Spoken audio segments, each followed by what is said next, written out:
if you need a prescription for the flu or something. It's so convenient for you and your family. But yeah, this is one of those, why did I wait on this things? And if you don't love your current health plan, you're not stuck with it. You can join Medishare anytime. By the way, to give you an idea, the typical savings for a family, about $500 a month. It just makes so much sense. Check it out. They're super easy to talk to. Call 877-64-BIBLE. That's 877-64-BIBLE. 877-64-BIBLE. Hey, it's Boomer. I'm out at Dick Gore's RV World with the general manager, Dana Drake. Dana, what do we have going on right now? I've got the brand new KZ 312 BHK bunkhouse travel trailer with 2 side outs. Was $36,438, now $23,995. Hey there, YouTubeman world. How are you all doing? I hope you all are doing fantastic. I'm doing fantastic here. I'm doing this video as a follow-up of my previous video, the one that I posted last week on Thursday, if I'm not mistaken. So yeah, it was about my health and how I'm doing right now, and the ups and downs of my health condition, and how it's affecting my life at the moment. So I got a lot of comments from a lot of my friends, YouTube friends, a lot of supporters out there. Save smaller channels, and I'm a creator, keeping it real, keeping the love.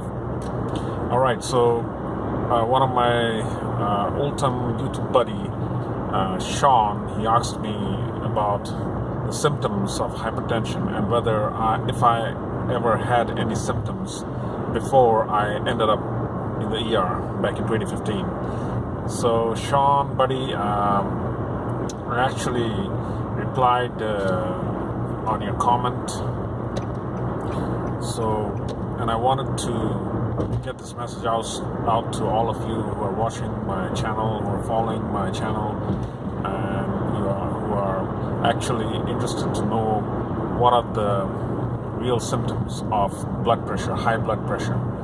Well, high blood pressure has a title to it. The doctors call it the silent killer.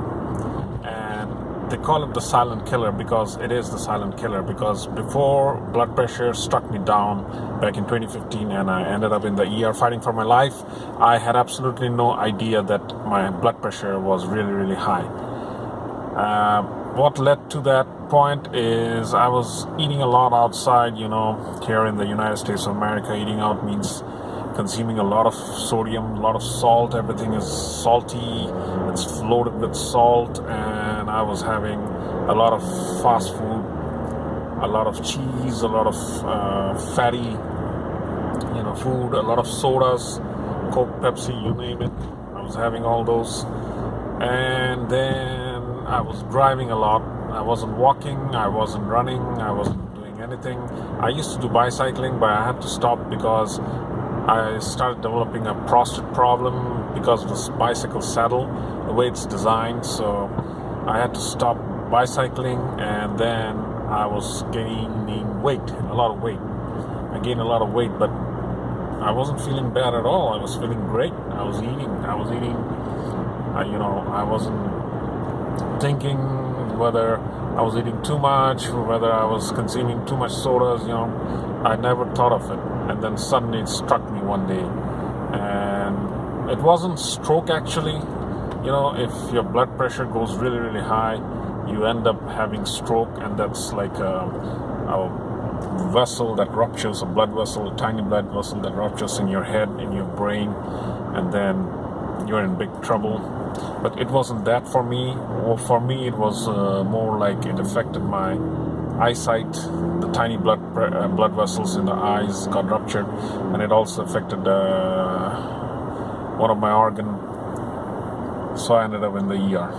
So the doctor was asking me whether I had any symptoms. The only symptoms I think I had at that moment, and I didn't realize it, was headaches. I was having a lot of headaches. But I thought it was my migraine problem because I have a sinus problem as well, and I was getting a lot of migraine headaches. And it turns out that my migraine my sinus problem auto-resolved back when I was in my 20s. So it wasn't my migraine that was causing the headaches, but it was my very, very high blood pressure that was causing the problem, that was causing, you know, the headaches. And then I also had stiffened neck muscles, you know, the necks were always stiffened, and I couldn't move it. It wasn't relaxed, you know, the both vessels here. That's what blood pressure does to you, you know, your neck muscles, your neck feels very, very stiffened. So that was bad as well. Yeah, so there are very few symptoms one would expect when you are having very high blood pressure. And the other problem with blood pressure is it goes up and down all throughout the day.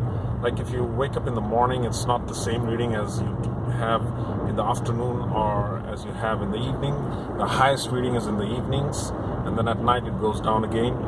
So the best way to measure your blood pressure would be one early in the morning, and then the second time would be in the evening, you know, just before you go to bed or just before you have your dinner. You measure your blood pressure. So that's the accurate reading you'll get about your blood pressure. And the numbers are, your blood pressure has to be, the above number is 120, and the below number, the diastolic pressure is 120, and the below number, the systolic pressure, that's when your heart relaxes, is 80.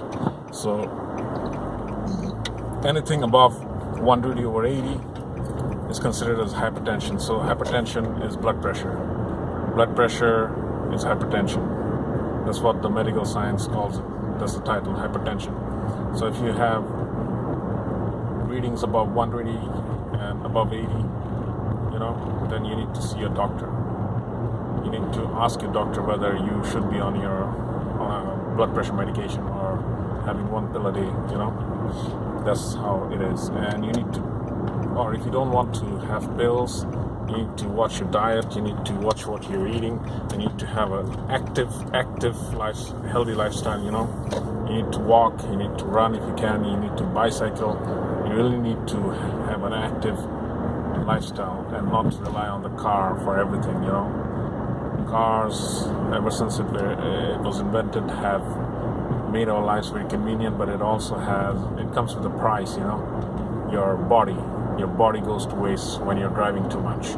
So yeah, I hope this video was informative, and I hope I was able to answer some of your questions, and then you got your answers. And thank you for showing support, and thank you for caring about me. Thank you, Philip, for letting me know that people care about me. I know you guys care about me. I'm here just because of you guys, you know, of your support, because of your support, and because of your love. So thank you, everybody. Thank you all. Stay cool, everybody, and stay fantastic. Oh yeah.